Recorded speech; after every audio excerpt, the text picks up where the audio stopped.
नमस्कार, मैं हूं हुरितान। हॉर्नबिल टीवी भारत में आपके स्वागत है। खबर यूपी के बलिया जनपद के बरलिया विधानसभा पूर्व बीजेपी विधायक सुरेंद्र सिंह ने मीडिया से बातचीत करते हुए कहा कि जब जब इस भारत देश को संकट आया, चाहे मुगलों का आया या किसी भी प्रकार का संकट आया, किसी पवित्र छत्रणी कोख से कोई महामानव पैदा हुआ और वहाँ राष्ट्र विरोधी और समाज विरोधी को सबक सिखाया।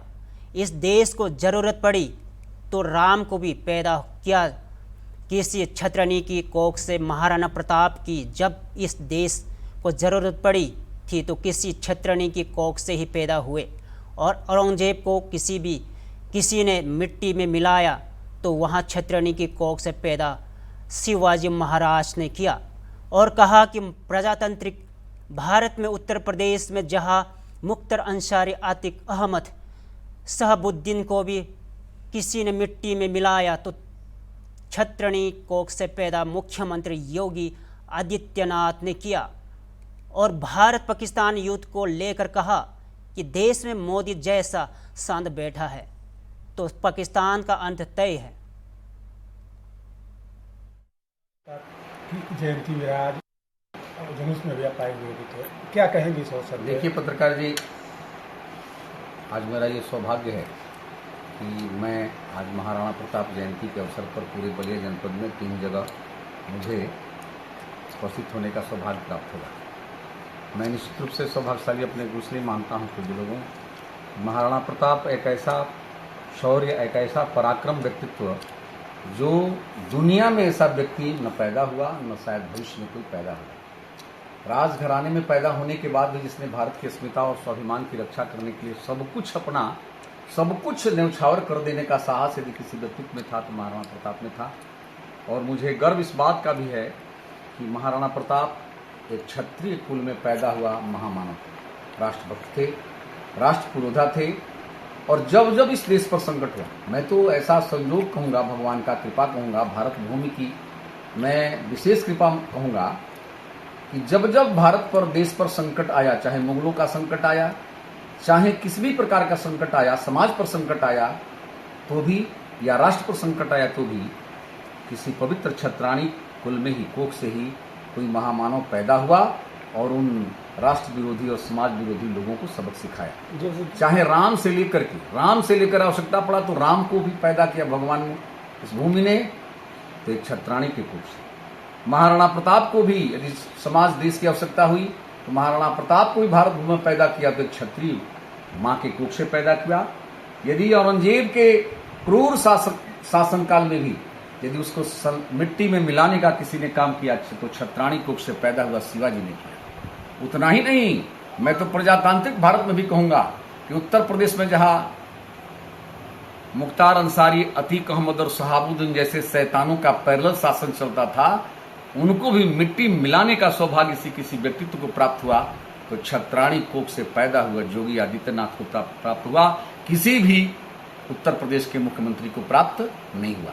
मैं गर्व के साथ कह सकता हूं कुछ लोगों कि भारत भूमि की का श्रृंगार है छत्री, भारत भूमि का स्वाभिमान है छत्री, भारत भूमि का अरमान है छत्री, भारत भूमि का भक्ति है छत्री, और भारत भूमि का सर्वशक्ति है छत्री। यदि जब भी देश पर हंसते हंसते देश के लिए सब कुछ समर्पित कर देने का सहज स्वभाव किसी व्यक्तित्व में होता है तो उस व्यक्तित्व का नाम है छत्री। और आज उस क्षत्रिय शिरोमणि वीर महाराणा प्रताप की जयंती पर पूरे देशवासियों को और विशेष रूप से बैरिया विधानसभा क्षेत्र की जनता की तरफ से सबको अभिवादन प्रस्तुत करता हूं और अपने को गौरवान्वित महसूस करते हुए अपनी बात को रोकता हूं। आज जिस तरीके से देखा जाए कि पहलगाम में जो आतंकी हमले हुए उसके बाद से भारत ने भी एयर स्ट्राइक किया, और रात को भी देखा गया कि पाकिस्तान ने भी कई ड्रोन हमले करने की कोशिश की, लेकिन भारत ने उसे नाकाम कर दिया। देखिए, क्या इस जैसे भारत और पाकिस्तान का जो भाइयों, आज भारत का सौभाग्य मानो आप लोग पत्रकार बंधु कि भारत की प्रधानमंत्री की कुर्सी पर भारतीय राजनीति का संत बैठा है।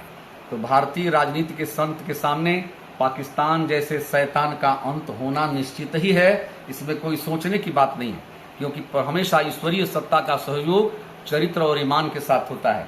तो हमारे नेता मोदी जी के पास चरित्र और ईमान का झंडा है, इसलिए उस झंडा को लेकर के कोई सामान्य आदमी नहीं चलेगा, साक्षात परमात्मा चलेगा। और पाकिस्तान को सबक सिख ही जाना है। हो सकता है कि पीओके भारत का अंग बन जाए और पाकिस्तान का टुकड़े टुकड़े हो जाए, और वो भी दिन आप लोग देखने को मिलेगा कुछ लोगों।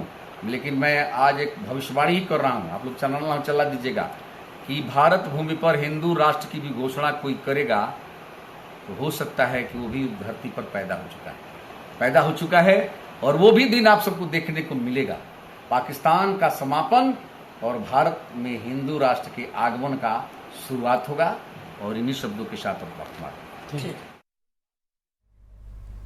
लखनऊ के हजरतगंज में स्थित हनुमान जी का दक्षिण मुखी प्राचीन मंदिर शहर का एक महत्वपूर्ण धार्मिक स्थल है। इस मंदिर में हनुमान जी के बड़ी प्रतिमा के अलावा पीपल के पेड़ के नीचे स्थित एक और प्रतिमा है, जिससे पंडित भगवत प्रसाद त्रिपाठी ने 1940 में स्थापित किया था। बाद में पंडित मनशाराम ने भव्य हनुमान जी की प्रतिमा और मंदिर भवन का निर्माण कराया। देश के पहले बड़े मंगल पर श्रद्धालुओं का सैलाब उमड़ पड़ा। भक्तों ने हनुमान जी का पूजा अर्चना की और अपनी मनोकामनाएं पूरी होने की कामना की। मंदिर में भक्तों की भीड़ देखकर लगता है कि हनुमान जी की कृपा और आशीर्वाद पाने के लिए लोग दूर दूर से आते हैं।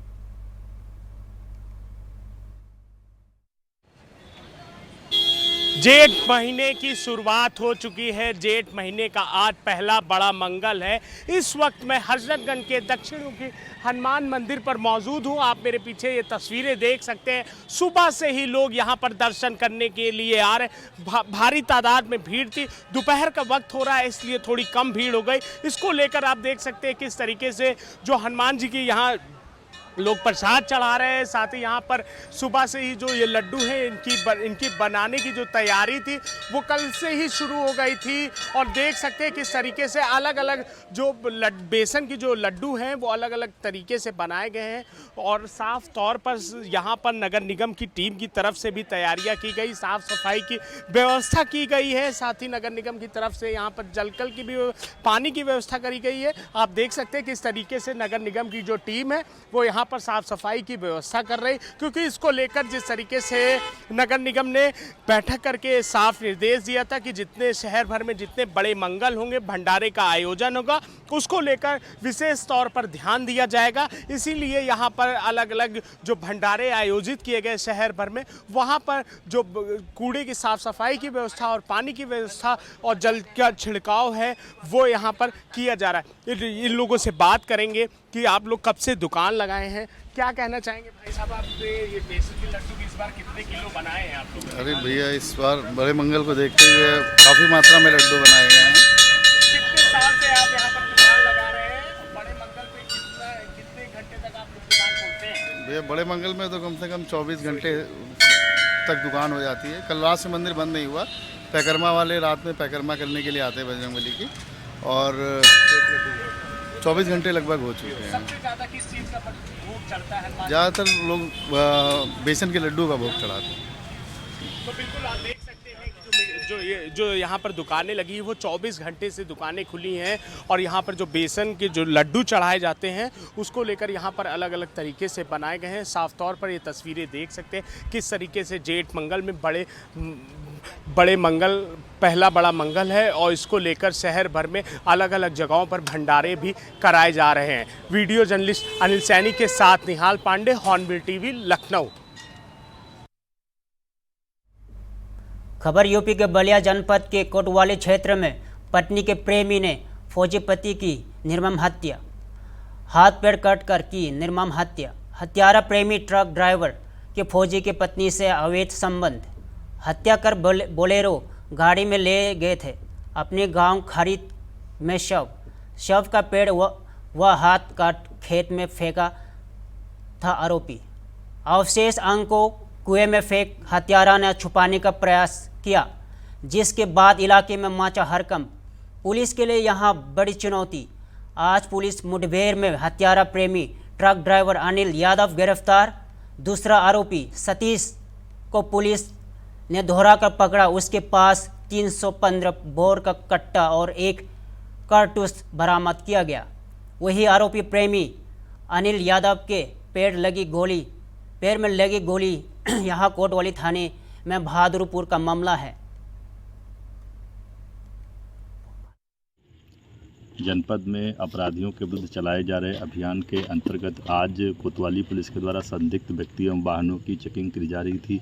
इसी क्रम में कोतवाली पुलिस की टीम को सूचना मिली कि कोतवाली में पंजीकृत हत्या के एक अभियुक्तों में वांछित अभियुक्त अनिल यादव और उसका साथी जो है फरार है, उसका पीछा किया जा रहा था। इस संबंध में जब उनको ललकारा गया तो बदमाशों ने पुलिस टीम पर फायरिंग कर दी। इस संबंध में जब पुलिस टीम के द्वारा आत्मरक्षा में जवाबी कार्रवाई की गई तो मुख्य अभियुक्त अनिल यादव के पैर में गोली लगी और उसके साथी जो सतीश भाग रहा था उसे दौड़कर पुलिस टीम के द्वारा पकड़ लिया गया। बदमाशों के इस तत्काल जिला अस्पताल भिजवाया गया, जहां उनकी स्थिति खतरे पर से बाहर है। मौके पर पुलिस फोर्स मौजूद है। बदमाशों के कब्जे से एक अदद आला कतल बरामद किया गया है और एक 315 बोर का तमंचा, एक जिंदा कारतूस, एक खोखा कारतूस एवं एक अदद संदिग्ध मोटरसाइकिल बरामद हुई है। भोपाल के बनगंगा चौराहे पर स्कूल बस ने 8 वाहनों को टक्कर मार दी। बस हादसे में सीसीटीवी सामने आया है। बस रोशनपुर से बनगंगा की तरफ ढलन वाले सड़क के नीचे से चौराहे पर आ रही थी। इस दौरान चौराहे पर रेड सिग्नल के चलते काफ़ी संख्या में वाहन सवार खड़े थे। तेज़ रफ्तार बस चौराहे पर खड़ी गाड़ियों को रौंदते हुए आगे जाकर डिवाइडर से टकरा गई। बता दें कि बस पहले कार को टकराकर मारी, इसके बाद आगे खड़े मोटरसाइकिल सवारों को कुचलते हुए निकली। इस हादसे में एक युवती की मौके पर मौत हो गई, जबकि 6 लोग गंभीर रूप से घायल हुए। वही मृतक युवती की शिनाख्त करौंद निवासी आयशा खान के रूप में ही की गई। बताया जा रहा है कि बस के ब्रेक फेल होने से हादसा हुआ है। मिली जानकारी के अनुसार बस ड्राइवर के चिल्लाने की लोगों ने आवाज़ सुनी। वहां चिल्लाते लोगों की किनारे पर हो जाओ कहते हुए चिल्ला रहा था। वीडियो में घटना की भयानक नज़र आ रही है। महज ही सेकंड्स में बस ने गाड़ी सहित लोगों को अपनी चपेट में ले लिया। बस सीएनजी कार को टक्कर मारी। घनी मट रही कि कार का सीएनजी सिलेंडर ब्लास्ट नहीं हुआ, वरना घटना में और ज़्यादा नुकसान हो सकता था। फिलहाल पुलिस इस मामले की जांच कर रही है। लगभग 11 बजे की घटना है। रोशनपुरा चौराहे से पीतल मंदिर की तरफ जो ढलान उतरती है उस पर रेड लाइट पे कुछ वाहन खड़े हुए थे। तभी पीछे से येलो कलर की जो बस है वो आई है और संभवतः उसमें कुछ उसका नियंत्रण चालक खो बैठा है, जिससे MP04 PA 0712 नंबर की पीली बस ने कुछ वाहनों में वहाँ पर टक्कर मारी है, जिससे 4 या 5 टू व्हीलर और एक 4 व्हीलर जो है इसकी चपेट में आए हैं।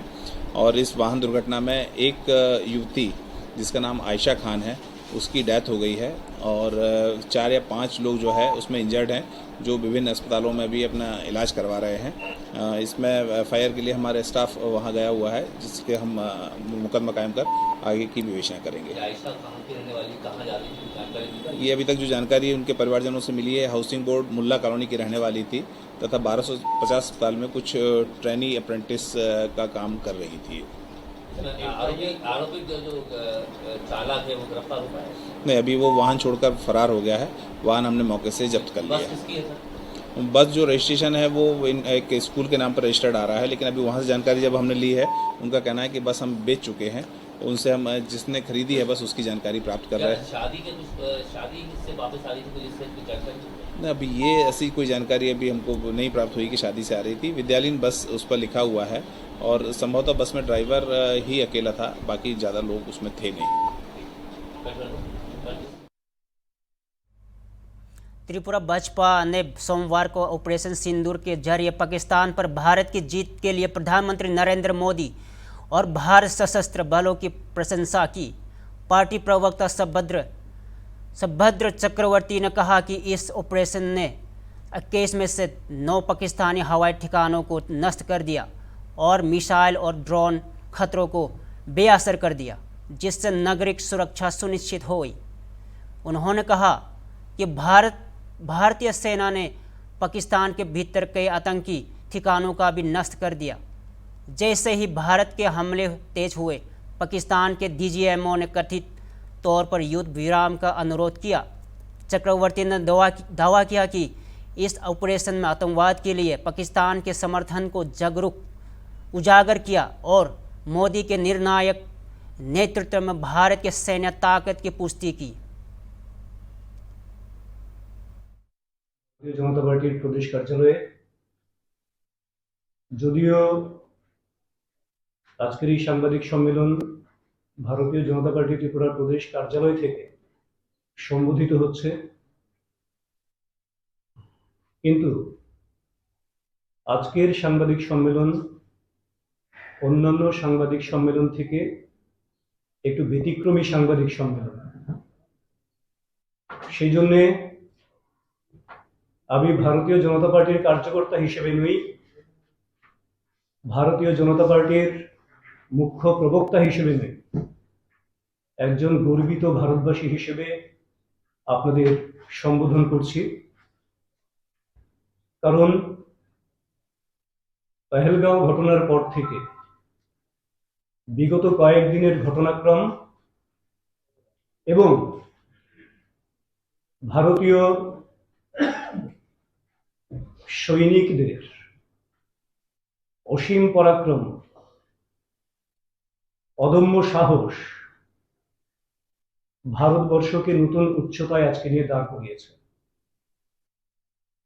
এবং সেই সঙ্গে কাজ করেছে দেশের যশস্বী প্রধানমন্ত্রী নরেন্দ্র মোদীজির নেতৃত্বে ভারত সরকারের রাজনৈতিক সদিচ্ছা, দেশবাসীর সুরক্ষায়, দেশের সার্বভৌমত্ব অখণ্ডতা রক্ষায়, তাদের সন্ত্রাসবাদের বিরুদ্ধে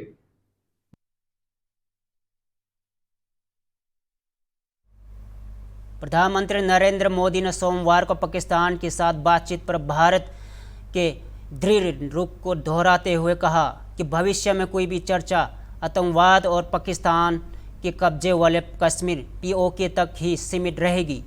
ऑपरेशन सिंदूर के बाद राष्ट्र के नाम अपने संबोधन में PM मोदी ने कहा कि अगर पाकिस्तान के साथ बातचीत होगी तो वह सिर्फ आतंकवाद और पाकिस्तान के कब्जे वाले कश्मीर POK पर होगी। प्रधानमंत्री नरेंद्र मोदी ने चेतावनी दी कि पाकिस्तान द्वारा आतंकवाद को समर्थन देने से उसका पतन हो सकता है। उन्होंने कहा कि आतंकी ढांचे को नष्ट किए बिना शांति हासिल करना असंभव है। उन्होंने कहा कि जिस तरह से पाकिस्तानी सेना और पाकिस्तान सरकार आतंकवाद को बढ़ावा दे रही है, उससे एक दिन पाकिस्तान बर्बाद हो जाएगा। अगर पाकिस्तान को बचना है तो उससे अपने आतंकी ढांचे को नष्ट करना होगा। शांति के लिए और रास्ता नहीं है। भारत का मत एकदम स्पष्ट है। टेरर और टॉक एक साथ नहीं हो सकते।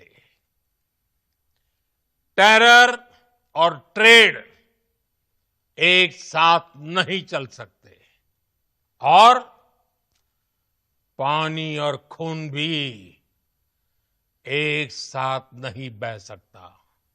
मैं आज विश्व समुदाय को भी कहूंगा, हमारी घोषित नीति रही है, अगर पाकिस्तान से बात होगी तो टेररिज्म पर ही होगी। अगर पाकिस्तान से बात होगी तो पाक ऑक्युपाइड कश्मीर POK उस पर ही होगी।